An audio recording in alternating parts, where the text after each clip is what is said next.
બોલો સતગુરુ દેવનો જય જય જય કેશવ ભગવાનનો જય સત્કાળુ રામ ભગવાનનો જય વિધાન ભગવાનનો જય જગ્યા ભૂમનો જય જય બોલો સદગુરુ દેવનો જય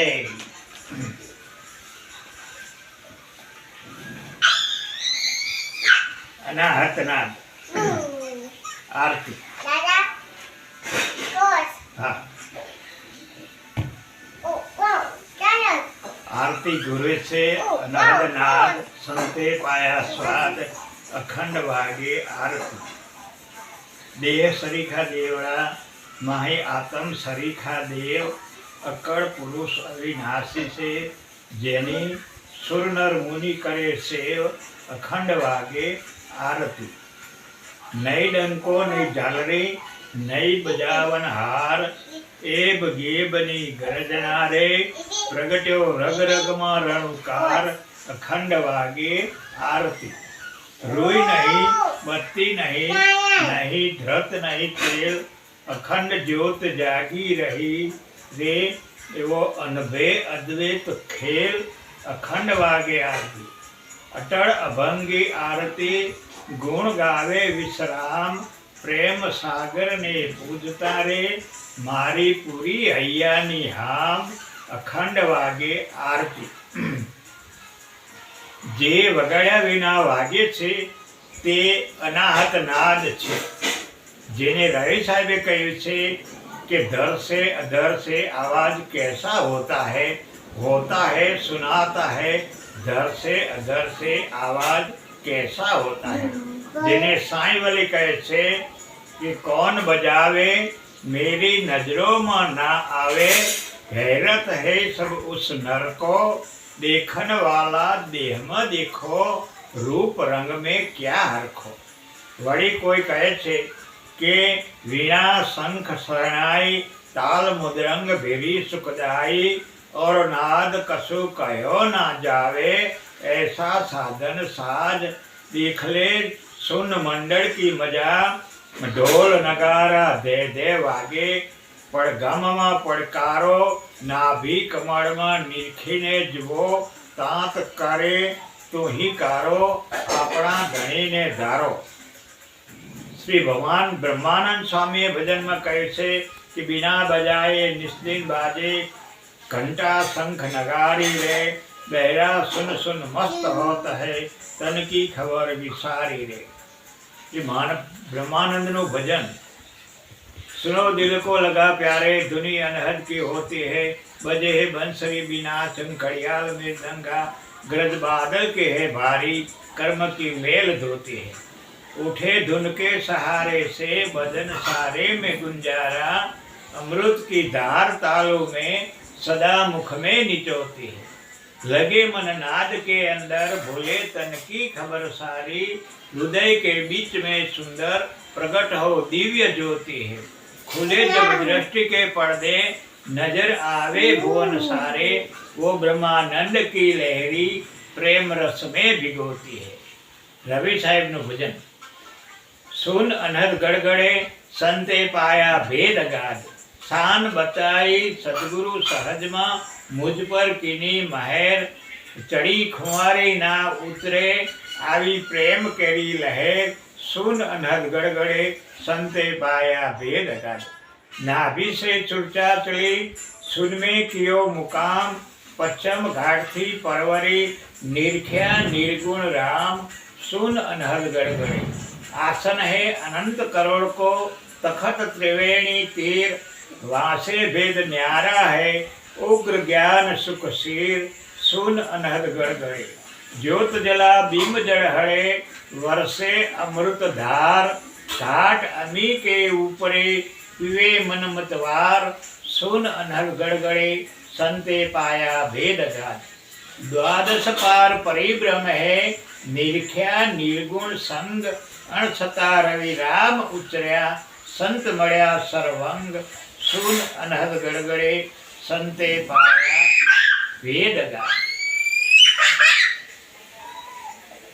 ભજન પુરુષોત્તમ ભગવાન દિલ લગાવી સાંભળો પ્યારા ધૂની અનહદની વાગે ધૂની અનહદની વાગે મનવા ધૂની અનહદની વાગે ઓમકારે ચણમાં રાચો પિંડીમાં પિંડા પ્રમાણે ચણું ચકલો વીણા સોહમકારે તૂટે પ્રાણને શરીર સંકોચે મનવા ધૂની અનહદની વાગે વાંસળી સંગ ઘંટારવ બાજે રાણુકારના રાગે ચિત્તમાં વીજને તારવો તૂટે બુદ્ધિ નિર્મળ થાય મનવા ધૂની અનહદની વાગે ઝાલરી તબલા ભેર જણોકારમાં મેઘ ગરજના થાય વિચાર સમાપ્તિ પરા અપરા પ્રાપ્તિ બિંદુ સિંધુમાં સવાએ મનવા ધૂની અનહદની વાગે દાસી પુરુષોત્તમ કાળુરામ ચરણે સદગુરુ ભેદ બતાવે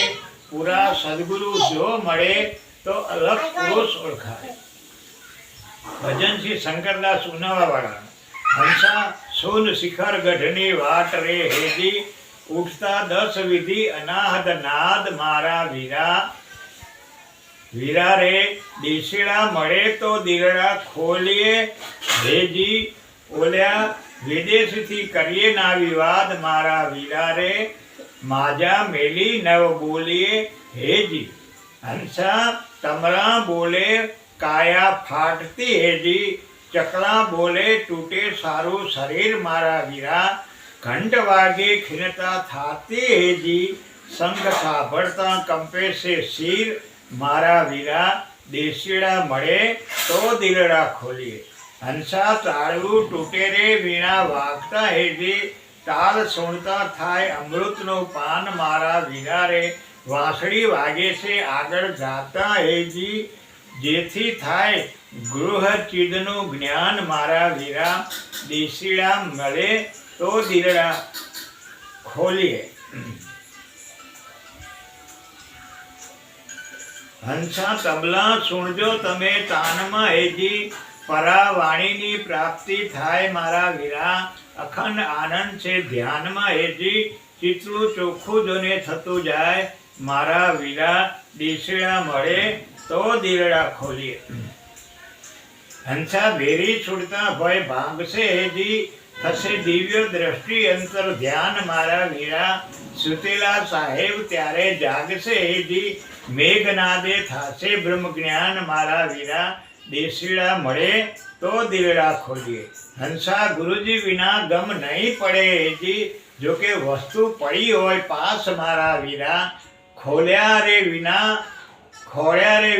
ખોયેલું નહીં જડે હેજી ગુણ ગાય શંકરદાસ મારા વીરા દેશીડા મળે તો દિલડા ખોલીએ ભજન અમીર ખુસરોનું એકી ભમર ગુંજાશસી દૂજે ઘૂંઘરું હોય ત્રીજે શબદ શંખ કા ચોથે ઘંટા હોય પાંચવ તાલ જો બાજે છઠ્ઠે જો મુરલી થાય સાતવે ભેર જો ગાજે આઠવે શબ્દ મૃદંગ કા नवे नफीरी ताल 10वें गर्जे सिंध सास खुसरी यह ताल 10 प्रकार का अनहद बाजे जित जोगी हो लीन इंद्री थकी मनवा थके खुसरो ने कही दिन अनहद बाजे बाजन लागे चोर नगरिया तज तज भागे गुरु विश्राम का भी दुहाई खुसरो ने अंतर दिखलाई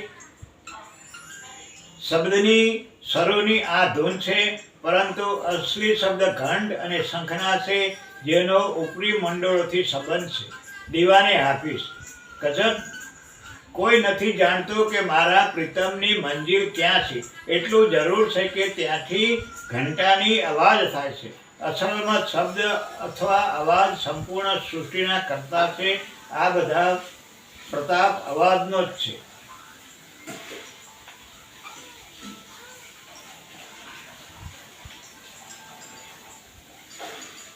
अगर आ अनाम जाहिर थवानी बाजू मुख ना करता तो नाम अथवा आवाज ना होती અને આ જહાન અસ્તિત્વમાં ના આવતો વગાડ્યા વિના વાગે છે તે અનાહત નાદ છે અને જેને વગાડવો પડે છે તે આહત નાદ છે મંદિરોમાં, દેવળોમાં, દરગાહમાં જે આરતી, મૃદંગ, ઢોલ, શરણાઈ, ઝાલર, નગારા જેને વગાડીએ ત્યારે વાગે તે આહત નાદ છે. આહત નાદ એ અનાહત નાદનું અનુકરણ છે. મહાપુરુષોએ નિજ ઘટમાં સાંભળી એને બહારમાં પ્રગટ કરેલ છે. જે અનાહત નાદ પરાપારથી થાય છે. પરાવાણી નામે પ્રથમ હાથમાં એ શંખના અનાહત નાદ થાય છે. વેદવાણી પ્રગટે છે અને પ્રગટી રહેલ છે. એ પોતે પોતાને સાંભળે, સ્તુતિ રૂપે સાંભળે છે. શ્રી ભાણ સાહેબ કહે છે કે બોલે તે બીજો નથી, છે પરમાત્મા પોતે. અજ્ઞાની એ જ આંધળો અળગો રહીને ગોતે. જે બોલે છે તે સાંભળે છે પણ બોલનાર પુરુષ દેખાતો નથી. એ વાત સમજાતા રવિ સાહેબ કહે છે કે હોતા હૈ સુનાતા હૈ, ધર સે અધર સે આવાજ कैसा होता है. બંદૂક નહોતી, વાકો ગજ પણ નહોતા, બિના દારૂ સે ઉડાતા હૈ. कौन नर भरता कौन नर उड़ाता है, कहाँ निशान ठहराता है. ओहम नर भरता सोहम उड़ाता है, निर्भय निशान ठहराता है. वही आवाज कोई ज्ञानी नर सुनता है, समझ समझ सुख पाता है. कही रवि राम गुरु भाण प्रतापे, कोई ये शब्द में सुरता मिलाता है. ये अवाज क्यांथी थाय छे એ જણાતું નથી. કારણ કે એ અવાજને બંદૂક, ગોળી, દારૂ કે ભરવાનો ગજ પણ નથી. તે ધડાધડ શબ્દ ટંકસાળ પડી રહે છે. જેને દેહ, ઇન્દ્રિયો કે મનના સહારાની જરૂર નથી.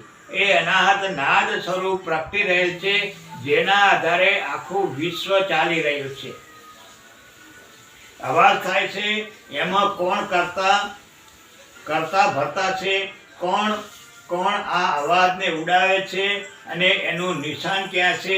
એ રવિ સાહેબ કહે છે કે ઓહમ એટલે અહમ બ્રહ્માસ્મિ, તે આ सकल का भरता से सोहम नाम निशाने निर्भय से जे हरदम नाद स्वरूपे गाजी रहे छे ए ज स्वरूप एक निर्भय છે એ અવાજને અંતરદ્રષ્ટિવાન જ્ઞાની પુરુષ સાંભળે છે અને પરમ સુખી થાય છે. એ સુખ અખંડ આત્માનું છે. શ્રી રવિ સાહેબ કહે છે કે આ અનાદ નાદ સ્વરૂપી આત્માના અવાજને આત્મજ્ઞાની પુરુષ જ જાણે છે અને એ શબ્દમાં સુરતા રાખે છે. આ અનાહત નાદ જેને આકાશવાણી પણ કહે છે. આ અનાહત નાદ આકાશવાણી એટલે સ્વયં આત્માનો અવાજ. તે બહારના આકાશમાંથી થતો નથી પણ શુદ્ધ ચૈતન્ય સ્વરૂપમાંથી એ અવાજ થાય છે. એ પરમાત્માનો આદેશ છે. આત્મારામ પોતે જ એ પ્રેરણા એટલે અવાજ આપે છે. જે તે દરેક પ્રેરણાને પામીને અનુસરે છે એનું જીવન પ્રેરણામય બની જાય છે. પ્રેરણાને જ આકાશવાણી પણ કહે છે. આકાશવાણી દરેક મનુષ્યને થાય છે પણ જે પોતાના હૃદયાકાશમાં હાજર હોય એને સંભળાય છે.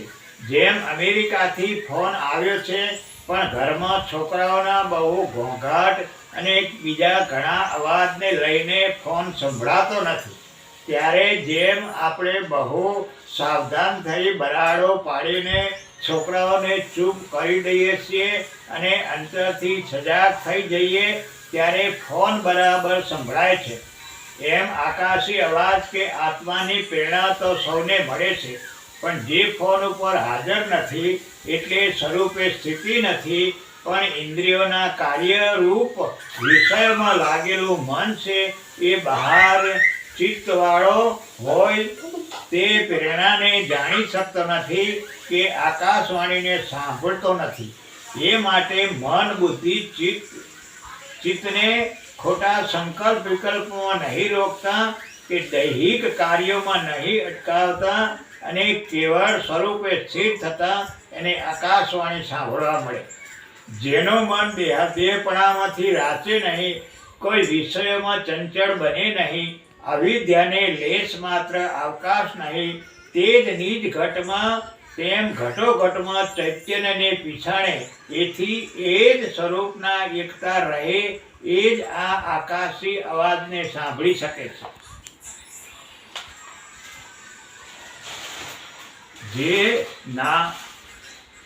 જેના મનમાં સર્વ તરંગ સમાઈ ગયા છે, વ્યવહારો કે પરમાર્થી બંને માર્ગમાં જે વિરક્ત છે, મનથી કોઈ બંધન નથી, એ આ આકાશવાણીને સાંભળે છે અને નિર્મળ મનમાં જ પ્રેરણા થાય છે, તો સર્વ સિદ્ધ અંતર્મુખી મનની છે એ દ્રઢ ભાવી છે. આધ્યાત્મિક માર્ગમાં મોક્ષ મન અને ઇન્દ્રિયો નિર્મળ રાખી દિલથી પ્રસન્ન રહી અને સદગુરુ પરમાત્માને બાહિર મુખે સાકાર સ્વરૂપમાં એકાગ્ર કરવો અને શબ્દ સ્વરૂપે નિરાકાર નિર્ગુણ સ્વરૂપમાં મનને એકાગ્ર કરવો કે જેથી તે આકાશી અવાજ ઉપર હાજર રહી શકે. જ્ઞાનની પ્રાપ્તિનો એક જ ઉપાય છે અને તે ચિત્તની એકાગ્રતા છે. માનવ જાતિએ અત્યાર સુધીમાં જે કંઈ જ્ઞાન મેળવ્યું છે એ મનની એકાગ્રતા સિવાય બીજા કોઈ સાધનથી મળ્યું નથી. પ્રકૃતિ મૈયાને બારણે ટકોરા મારશો એટલે એ પોતાનું સર્વ રહસ્ય તમારી આગળ ખુલ્લું કરી દેશે. આ ટકોરા મારવાની શક્તિ અને અધિકાર એકાગ્રતા વડે જ પ્રાપ્ત થાય છે. મનુષ્યના મનની શક્તિ અમાપ છે. એ જેમ જેમ એકાગ્ર થતો જાય અને એક વિષય ઉપર ચોંટતી જાય એમ એમ એની શક્તિનો ચમત્કાર વધતો જાય છે. ભગવાન જેને મળ્યા છે એ મનુષ્ય રૂપે જ મળ્યા છે. એ ભગવાનનું મૂળ સ્વરૂપ છે. નિર્ગુણપણું અને સગુણપણું એ તો ભગવાનનું અલૌકિક ઐશ્વર્ય છે, પણ એનાથી ભગવાન બે નથી, એ તો એક જ છે. નિજ સ્વરૂપની ઈચ્છા થકી સગુણ અને નિર્ગુણ બંને સ્વરૂપને ધારણ કરે છે, પણ મૂળ સ્વરૂપે તો સગુણ નિર્ગુણથી હે નારા સોય ઘર હે હમારા, કહે રવિરામ કોઈ આપકું બુझे સોય સદગુરુ કા પ્યારા. મૂળ આત્મતત્વ સ્વરૂપે તે સગુણ નિર્ગુણથી ન્યારા છે, પણ તે બંને સ્વરૂપ જાણવા સમજવા બરાબર છે. એવી કે જે કોઈ સદગુરુના સમાગમથી આપ સ્વરૂપને પીસાને એનો વાદ મનથી ટળી જાય છે. એ સંતના સદગુરુના પ્યારા છે. એવી રીતે જે સમજે છે એને કાળ કર્મ કે માયા કોઈ બંધન કરી શકતા નથી. આત્મામાં સ્થિર વૃત્તિ રાખવાનું સાધન તો આંતરદ્રષ્ટિ છે. તો એ આંતરદ્રષ્ટિ એટલે પોતાને જે પરમાત્મા પંચભૂત દેહધારી સગુણ સાકાર સ્વરૂપે પરમાત્મા મળ્યા છે એ મૂર્તિમાં વૃત્તિ સુરતીને એકાગ્ર કરવાઈ તે આંતરદ્રષ્ટિ છે. બીજું કે સદગુરુ પરમાત્મા સ્વરૂપમાં છે એ જ શુદ્ધ ચૈતન્ય સ્વરૂપે હરદમ ગાજી રહેલ છે. એમાં ધ્યાન ધરવું કરવું એ પણ આંતરદ્રષ્ટિ છે. દેહ મારું નિત્ય સ્વરૂપ નથી, ઇન્દ્રિયો પણ મારું સ્વરૂપ નથી, મન પણ મારું સ્વરૂપ નથી, પ્રાણ પણ મારું સ્વરૂપ નથી, કારણ કે હું પ્રાણનો દ્રષ્ટા છું. आदम को खुदा मत कहो, आदम खुदा नहीं, लेकिन खुदा के नूर से आदम जुदा नहीं. દમથી એટલે શ્વાસથી, ખુદા એટલે આત્મા, નિજ સ્વરૂપ જુદા નથી. પણ ક્યારે જુદા નથી? નું કબીર સાહેબે કીધું છે, શ્વાસ મધ્ય જો શબ્દ દિખાવે, अर्थ शब्द के माही, जीव ब्रह्म के पार ब्रह्म न्यारा मिला सदाई. એ શ્વાસ મધ્ય એક શબ્દ ટંકસાર પડી રહેલ છે. એ હોઠ કન કે જીભ્યા વિના અવાજ કરે છે. એ શબ્દ ટંકસારનો અર્થ તે સ્વરૂપ તું છો, તે જ સ્વરૂપ હું છું. સહ અહમ એટલે સોહમ સોહમ જ્ઞાન થયા કરે છે. એ નિજ સ્વરૂપ જ્ઞાન છે. એ જીવ બ્રહ્મા એક ભાવ કરનાર છે. ત્યાં દ્વૈતવાદ નથી. સર્વને એ નિજ સ્વરૂપનો આધાર છે. એ એક જ નિરાધાર છે. એ સ્વરૂપમાં હું તું તે એક રૂપ છે. એમ નિજ સ્વરૂપને જાણવું એ સમજવા જેવી વાત છે. એ વાત ખરી છે. નિજ સ્વરૂપ એટલે પ્રત્યક્ષ ભગવાન સદગુરુ પરમાત્મા મળ્યા છે. એ મૂર્તિ સામે એકાગ્રતાથી જોઈ રહેવું એ જ આંતરદ્રષ્ટિ છે. અને એ સિવાય બીજું કાંઈ જે દેખાય એમાં મન નહીં લગાવતા એક જ સદગુરુ પરમાત્મા સ્વરૂપમાં નિહળ રહે તે આંતરદ્રષ્ટિ છે. જેને પોતાને પ્રત્યક્ષ ભગવાન મળ્યા છે. પ્રત્યક્ષ એટલે પંચમહાભૂત દેહધારી, હાલતા ચાલતા બોલતા સમજાવતા ખાતા પીતા જે સંત સદગુરુ પરમાત્મા રૂપે મળ્યા છે એની મૂર્તિ સામે જોઈ રહેવું એ આંતરદ્રષ્ટિ છે. અને એ મૂર્તિ એટલે ગુરુ મૂર્તિ, જે આપણા ધ્યાનનું લક્ષ્ય છે. ધ્યાન મૂલમ ગુરુ મૂર્તિ, સેવા મૂલમ ગુરુ પદમ, મંત્ર મૂલમ ગુરુ વાક્ય હે, મોક્ષ મૂલમ ગુરુ કૃપા. ગુરુ મૂર્તિ સિવાય કદાચ ખટ ચક્ર દેખાય, ગૌલોક કે વૈકુંઠ આદિ ભગવાનના ધામ દેખાય તો પણ એ આંતરદ્રષ્ટિ નથી. ગુરુ સિવાય અન્ય દ્રષ્ટિ સામે જોઈ રહેવું એ બાહિર દ્રષ્ટિ છે. ગુરુપદ પંકજ પૂજતા 14 લોક પૂજાય, શિવ વિરંચી શારદા એ પણ ગુરુ તણા જ રસ ગાય. ગુરુ સ્વરૂપ ધ્યાન એ જ આંતરદ્રષ્ટિ છે. ગુરુદેવના કાયમ માટે ઈશ્વર ભાવ રહે, કદી દિલથી પણ મનુષ્ય ભાવ ન થાય એ તો સદા જાગૃત સંતોની બલિહારી છે. નહીતર જગતને અને સંતને સદાને માટે ભેગાને ભેગા હોવા છતાં દેહભાવ ટાળવો ઘણું અઘરું કામ છે. જેને સદગુરુ પરમાત્મા અને એવા સંતોમાં ઈશ્વર ભાવ થયો છે એ પરમ ભાગ્યશાળી છે. એ સદાયને માટે તન મન અને ધનથી ઉપાસવા યોગ્ય છે. અને બહુરંગી પૃથક પ્રકૃતિવાન મનુષ્યને જોવા છતાં મળવા છતાં જેને ઈશ્વર સ્વરૂપ જ સરળ સ્વરૂપે લાગે છે, ખરેખર તો એ જ સાચો જ્ઞાની છે, જે પદાર્થ માત્રને દ્રષ્ટિમાંથી બાદ કરીને ઈશ્વર દ્રષ્ટિથી જુએ છે. એ જ આ જગતમાં સાચું દેખે છે, બીજું કાંઈ જોઈતું નથી. એ સાચી સદગુરુની કૃપા છે. અને એવા દ્રષ્ટિવાન સંતો જ ભવતારણ ભગવાન છે. આ દ્રષ્ટિ ક્યારેય પણ ટળે નહીં. ધ્રુવને બચપનમાં 6 વર્ષના બાળક જેને સદગુરુની કૃપાથી એટલે કે સદગુરુ નારદ મુનિની કૃપાથી ઈશ્વર રૂપે દર્શન થયું હતું, એ સાચી દ્રષ્ટિ છે. ઈશ્વર રૂપ દર્શન એટલે જે કાંઈ દેખાય છે એ સર્વે સદગુરુ શ્રી કાળુરામ ભગવાનનું જ સ્વરૂપ છે. બોલો સદગુરુ દેવની જય.